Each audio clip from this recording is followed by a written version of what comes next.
Киро Тодоровски, поранешен шеф на кабинетот на екс-министерката за внатрешни работи Јанкуловска, осомничен во случајот Титаник, пред апелација денеска побара да му се врати пасошот, тврдејќи дека нема намера да бега и дека уредно се јавувал на сите повици и покани од обвинителството.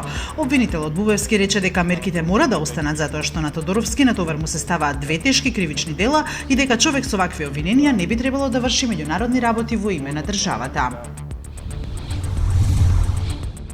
Правниот суд забрани на општина Карпош да ја одземе гаражата од семејството Петковски за да направи приод до парцелата на екс-министерот Спиро Ристовски.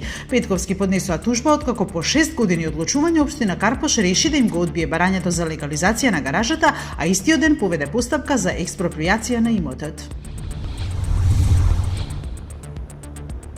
За прв пат во својата историја Европската комисија вчера отворено призна дека се наоѓа на само еден чекор од активирање на членот 7 од Европската повелба против Полска. Членот 7 го носи името нуклеарна бомба. Нуклеарката на комисијата предвидува одземање на правото на глас во Советот на министрите за земја членка која тешко и упорно ги крши европските вредности.